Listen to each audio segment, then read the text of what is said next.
Hello buddies, welcome to our buddies kitchen. ఈరోజు నేను మీకు మరో కొత్త వంట చేసి చూపిస్తున్నాను. అదే ఆలు పాలక్ కర్రీ. దానిలో కావాల్సిన పదార్థాలు వచ్చేసి ఆలు వచ్చేసి ఒకటి సరిపోతుంది, ఒక టమాటా, ఒక కప్పు ఆనియన్ పీసెస్, అలాగే పాలకూర, ఉప్పు, కారం, అల్లం వెల్లుల్లి పేస్ట్, గరం మసాలా. ఇప్పుడు వీటితో మనం ఎలా చేసుకోవాలో చూద్దాం. ముందుగా బండి పెట్టుకున్నాను, దాంట్లో ఆయిల్ సరిపడా వేసుకున్నాను. ఆలు వచ్చేసి చూడండి, ఈ సైజు పీసెస్ కట్ చేసుకున్నాను. ఆలు అందులో వేసేసుకుందాం. ఆయిల్ వేడెక్కగానే ఆయిల్ వేడెక్కింది.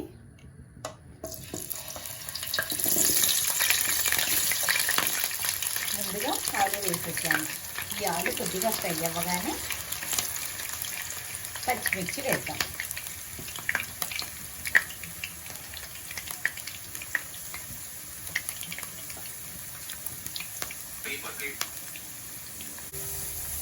ఆలు ఇలా ఫ్రై అయింది కదా, ఇప్పుడు మనం టమాటా అలాగే పచ్చిమిర్చి, ఒక టమాటా తీసుకున్నాను, 2 పచ్చిమిర్చి తీసుకున్నాను. ఇది కూడా కొద్దిగా ఫ్రై చేద్దాం.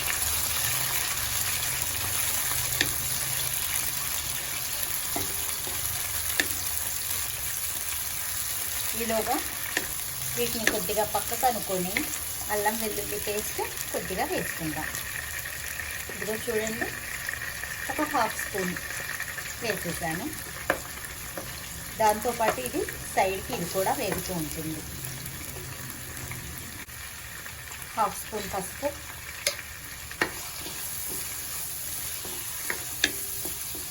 ఇది కూడా కొద్దిగా వేగాలి. ఇది వేగడానికి నేను ఆల్రెడీ మీకు ఇంతకు ముందు కూడా చెప్పాను, ఏదైనా సరే ఆయిల్లో త్వరగా వేగాలి లేదా మగ్గాలి అంటే వాటికి సరిపడా ఉప్పు మనం కొద్దిగా వేసుకోవాలి. చూడండి, వాటిలోకి ఈ ఉప్పు సరిపోతుంది. ఒక 1/2 స్పూన్ ఉప్పు వేసాను. మళ్ళీ పాలకూర వేసుకున్న తర్వాత మనం దానికి సరిపడా సాల్ట్ వేసుకుందాం. ఎందుకంటే ఈ ఆలుగడ్డ కొంచెం చప్పగా అనిపిస్తుంది కదా, మనం సాల్ట్ వేయకపోతే. దానికి కూడా మనం సాల్ట్ వేయాలి, లేదంటే అది అంత టేస్ట్ రాదు.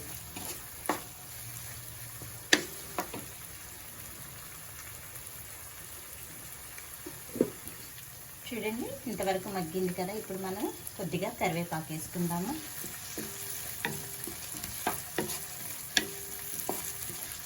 ఈ కరివేపాకు వేసేసిన తర్వాత మనం పాలకూర కూడా ఇందులో వేసేసుకుందాం.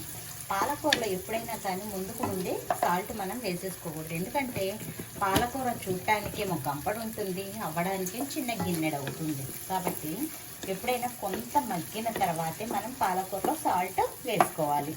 లేదనుకో ఆ క్వాంటిటీని చూసేసి అబ్బో దీనికి చాలా పడుతుంది అని వేసేస్తే సాల్ట్ ఎక్కువైపోతుంది. కాబట్టి మనం ఎప్పుడైనా సరే గుర్తుంచుకోండి, ఇందులో మనం వేయాల్సింది ముందుగానే ఉప్పు వేయద్దు.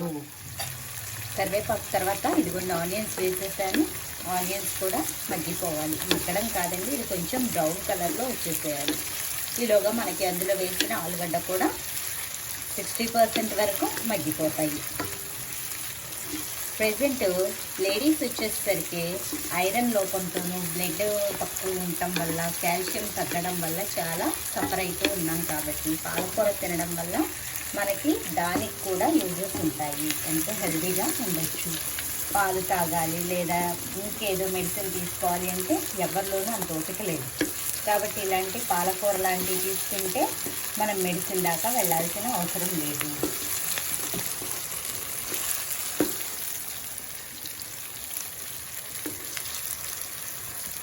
చూస్తున్నారు కదా, ఈ ఉల్లిపాయలు వచ్చేసి ఇంకొద్దిగా మగ్గాలి. తర్వాత మనం పాలకూర వేసేసుకుంటాం. ఈ కర్రీ మనం రైస్లో తినొచ్చు, చపాతీలో తినొచ్చు, లేదా నిజంగా చెప్తున్నాను బగారన్నంలో కూడా బాగుంటుంది. ఎందుకంటే మనం ఆల్రెడీ ఇందులో మసాలా వేసాం కదా, అల్లం వెల్లుల్లి పేస్ట్ వేసాం, తర్వాత గరం మసాలా వేస్తున్నాం. అన్నిట్లోకి యూజ్ అవుతుంది. పుల్కాలు చేసేసుకొని అందులో మనం దీన్ని తినేసేయచ్చు. దేనిలోకైనా కానీ బాగుంటుంది, ఆల్ ఇన్ వన్గా యూజ్ చేసుకోవచ్చు. ఇంకొద్దిగా మగ్గాలి ఆనియన్స్.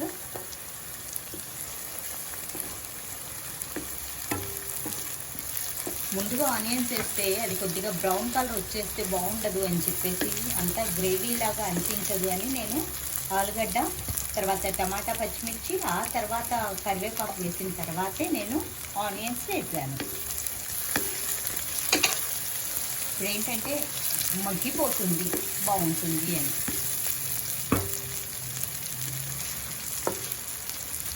గ్రేవీగా అనిపిస్తుంది కర్రీ.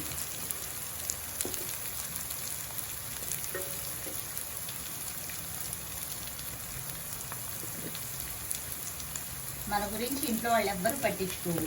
మన గురించి మనమే కేర్ తీసుకోవాలి. కాబట్టి ఏది హెల్త్కి మంచిది అనేది చూసుకుందాము. ఇక నుంచి ఇలాంటివే వండుకొని తిందాము.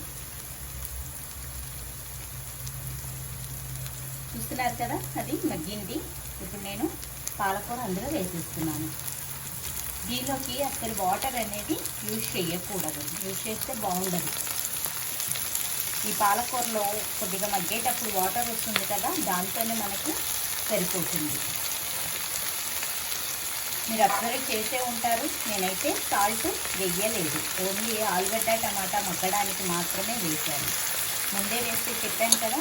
చూస్తున్నారు కదా, ఇంత పెద్ద బాండికి వాము అనే అంత కర్రీ ఉంది. నిజానికి మనం ఏం చేస్తాం, ఇంత కర్రీ ఉంది అంటే సుమారు అని చెప్పి వేసేస్తూ ఉంటాం. అప్పుడు దీనిలో ఎక్కువ అయిపోతుంది.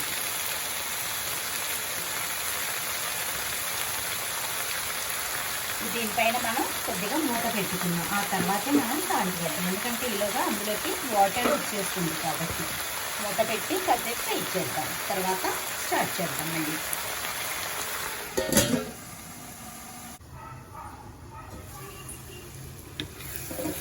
చూస్తున్నారు కదా, ఇదిగో ఇలాగ మనకి వాటర్ అంతా వచ్చేసి ఆకంతా కొద్దిగా మగ్గింది. ఇప్పుడు ఇందులోకి మనం సరిపడా ఉప్పు వేసుకుంటాం.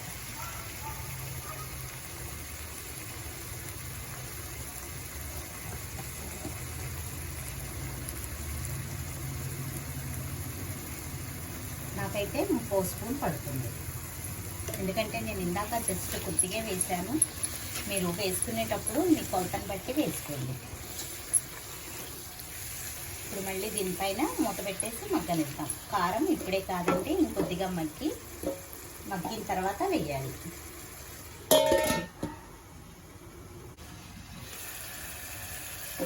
చూస్తున్నారు కదా, వాటర్ మొత్తం బయటకు వచ్చేసింది. ఇప్పుడు మనం దీనిలో కారం వేసుకుందాము.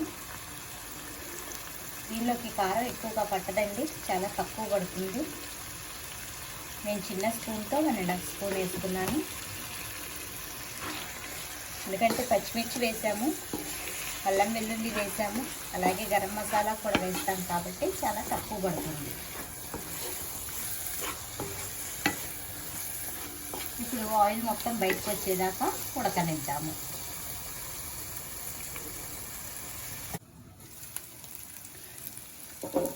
చూస్తున్నారు, ఆయిల్ మొత్తం బయటకు వచ్చేసింది. ఇదిగోండి, కొద్దిగా కొబ్బరి పొడి వేసాను, అలాగే కొద్దిగా గరం మసాలా. వీటిని కలిపేసుకొని మనం స్టవ్ ఆఫ్ చేసేసుకోవటమే. 1 నిమిషం మగ్గనిచ్చి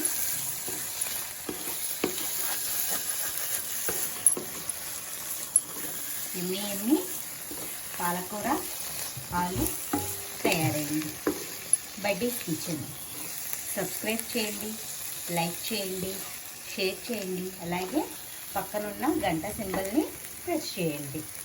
మీకు కొత్త కొత్త వంటలన్నీ నేను చేసి చూపిస్తూ ఉంటాను. మీరు వేరే ఏ ప్రిపరేషన్ లేకుండా చాలా ఈజీగా ఎలా కర్రీస్ చేయాలో నేర్చుకుంటున్నాను. ఇప్పుడు దీన్ని మనం సర్వింగ్ బౌల్లోకి సర్వ్ చేసేసుకుందాం రండి. స్టవ్ ఆఫ్ చేసేస్తున్నాను. సర్వింగ్ బౌల్లోకి సర్వ్ చేసేసుకుందాం.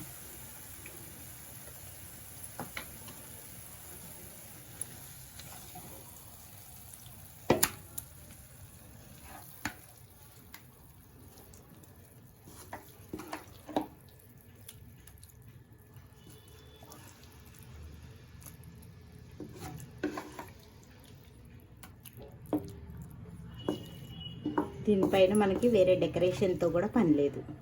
ఆలుగడ్డలు అలాగే పాలకూర సరిపోతుంది. Thanks for watching.